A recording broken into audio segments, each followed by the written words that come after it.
This is 14 Minutes of Fame. My name's Caroline Richey, and I'm here with my co-host, James Bradford. How are you doing, James? Doing great, doing great. We are here in the HHWheels production studio today. So let's just get into it.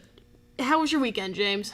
I want to tell you, I had an exciting weekend. I was out on my motocross bike, riding with the boys, and it was extremely just fun as can be. But I'm so sore right now, I can hardly walk. Yeah, you've been a little old lady this weekend. You've been hunched over, complaining about your back, your arms. Yeah, I'm trying to hang on to my youth, you know? It's a tough thing. It's, you know, I'm not bomb-proof like you are. No, but okay.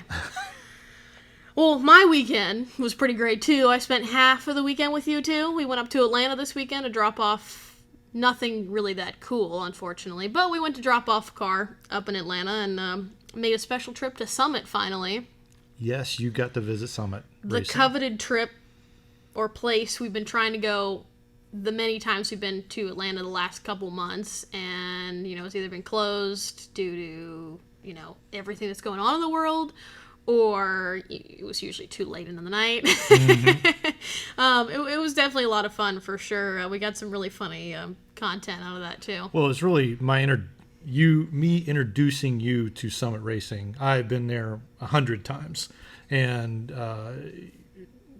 I just wanted you to experience it because it is absolutely an incredible place. Where you people out there that have not been there, when you drive to Atlanta, it's in McDonough, Georgia. When you go to Atlanta, it's on the right-hand side. You've got to make this a quick 20 or 30-minute stop to go in and take a look at this place if you're a motorhead at all, because it has every nut and bolt that you would ever need to restore a car there, pretty much. It's really cool. Motors and Don Garlett's dragster hanging from the ceiling and, you know, these race cars all around the wall. That's really, really cool. You were, so tempted to buy this plastic Chinese made Don Garlett's dragster. I loved it. For like $13. Oh, they almost got me. It was sitting on the checkout counter and for $13, I thought it would be really cool in the shop to be sitting on one of the shelves, but I resisted. I did not waste the $13 this time. Well, I just want to talk about really quick because it's still hilarious to me. So James wanted to, document me going to Summit for the first time pretty much the whole time we were there. That's great. And, we checked out, getting ready to leave the store. James is like, wait in here. He goes outside. He kind of just starts, lining up a photo or some sort of video, whatever he was doing. Try to get the whole, Mustang shot with the Summit logo racing logo and everything. And he's like, come outside and just jump like you're in your 8th grade graduation photo or something like that. Well, you were carrying 2 Summit bags also. We did go shopping when we were there. Oh, yeah. No, we definitely cleaned up for sure. Right. That was pretty funny. And then our mutual frustration of not being able to find something on our way back. So just to preface really quickly, James is a person who goes and looks at a car and buys that car, whether it's worth buying or not.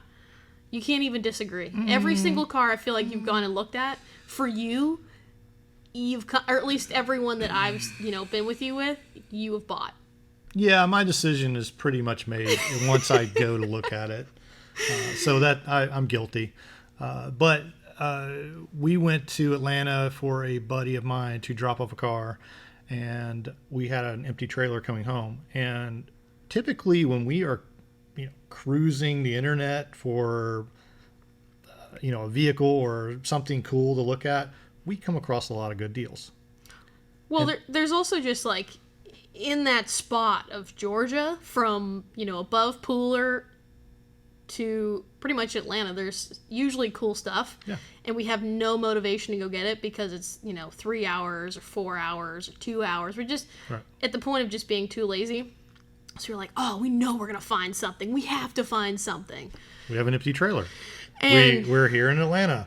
Let's take something home. I had my play cash and I was like, let's pool our money and let's buy something, And for the life of us, we could not find anything. It was ridiculous. No, but it definitely gets better. Like on our way home, we had just gotten to the Georgia-South Carolina state line on 95.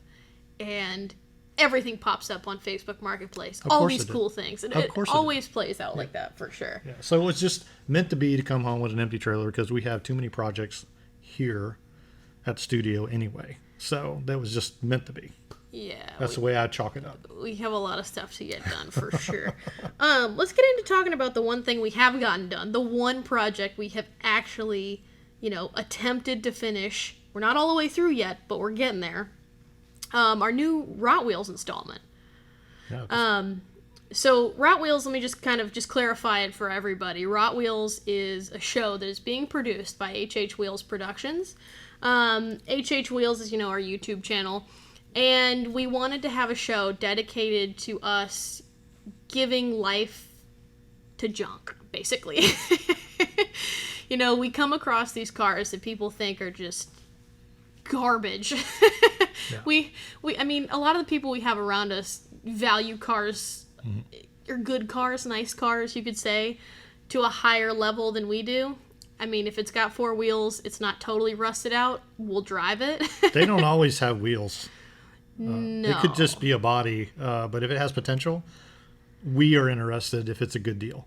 We've done this a few times before, here and there. We haven't done a full build yet, and attempting what we've attempted for this show is not only hilarious, but it's also kind of rewarding. We finally get to bring to light what we do on a semi-regular basis. Yeah, it's a full commitment for us, too, and we really committed to this one project. Yeah, for Usually sure. we're bouncing around. We were ADD, and we were bouncing around to different projects, but we really stayed on this I one. think you're the ADD one.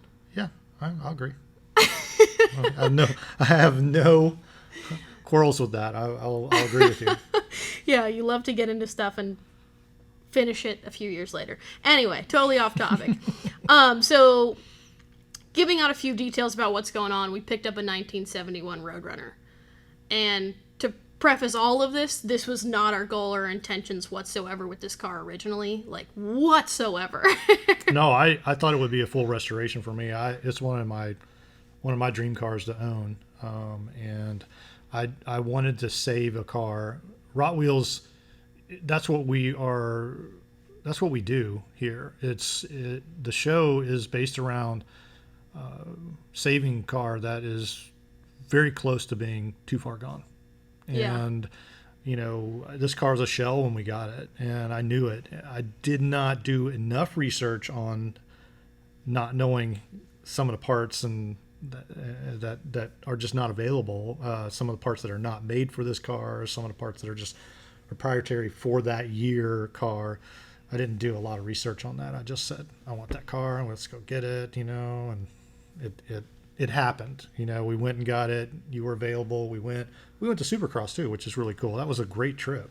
Yeah, mind you, all of this was done in literally 24 hours. Yeah. We jumped in a truck. At 2 in the morning? When did we leave? It wasn't 2 a.m. It was some weird time. We got there 2 a.m. But we drove 7 hours. Oh, yeah, we left late at night, though. Sorry, We drove I forgot 7 about hours to Alabama, somewhere in Alabama. Can't even remember the name of the city or the town. It was cool. It was definitely cool. It was really cool, yeah. But then we got, it was on a Saturday. Supercross was shooting, or was in Atlanta. So we got back in the car. We got the car loaded, brought it back, stopped in Atlanta, couldn't find any parking, and we finally found parking. With a trailer. Yeah. And a car on top of the trailer. For those that Supercross, it's a qualifying race all through the day, and then, at the end of the day, they have the mains. Well, we got to the main event, and we got to watch the main event. So you got to see your first Supercross. Yeah, it was a lot of fun.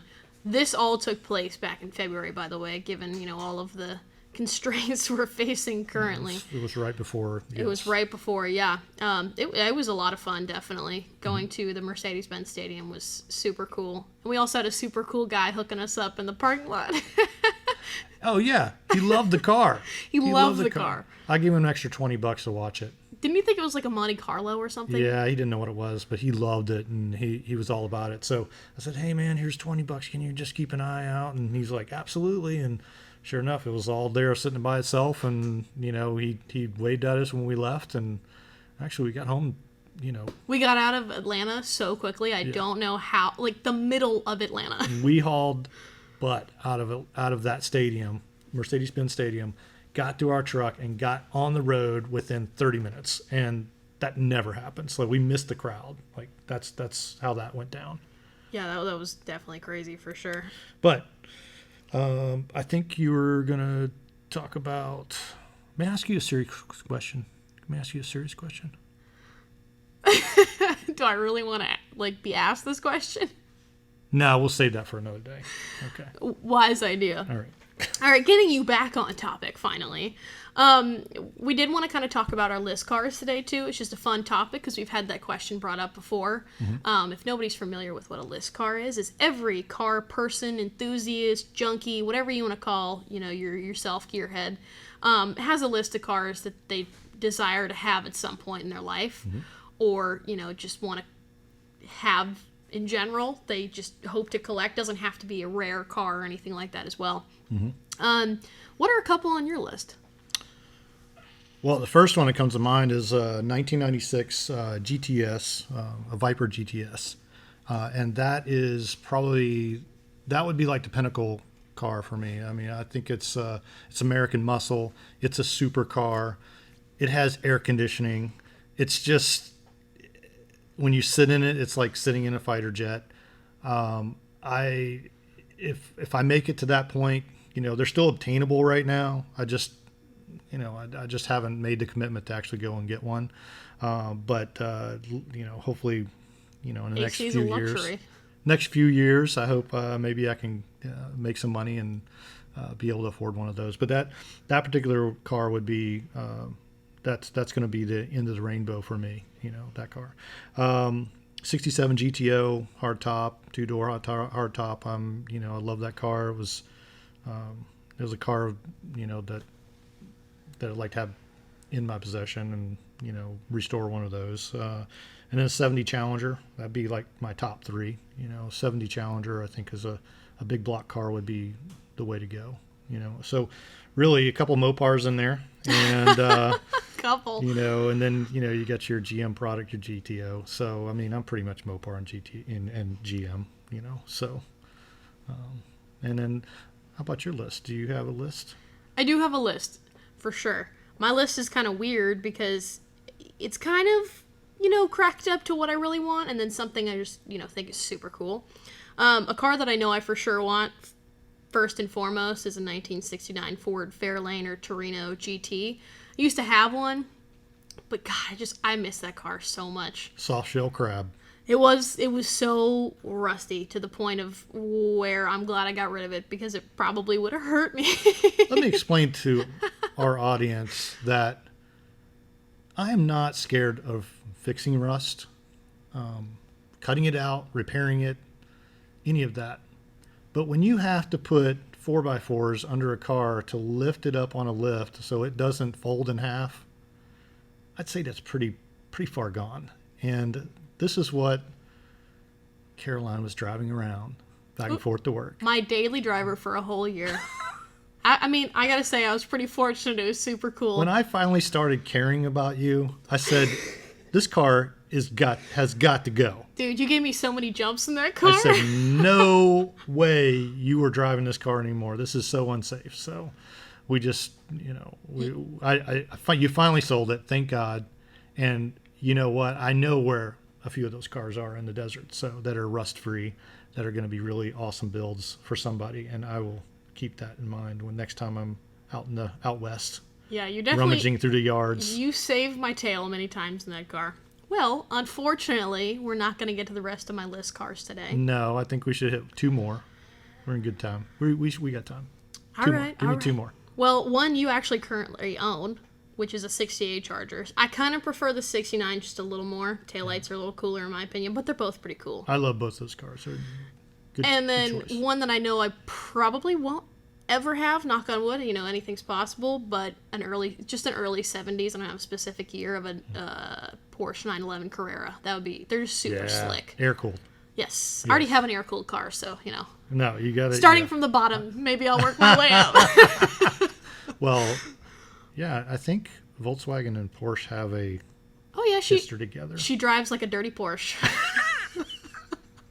The Speedle. Yeah. Yes. Which we'll touch on later, don't worry. Yes.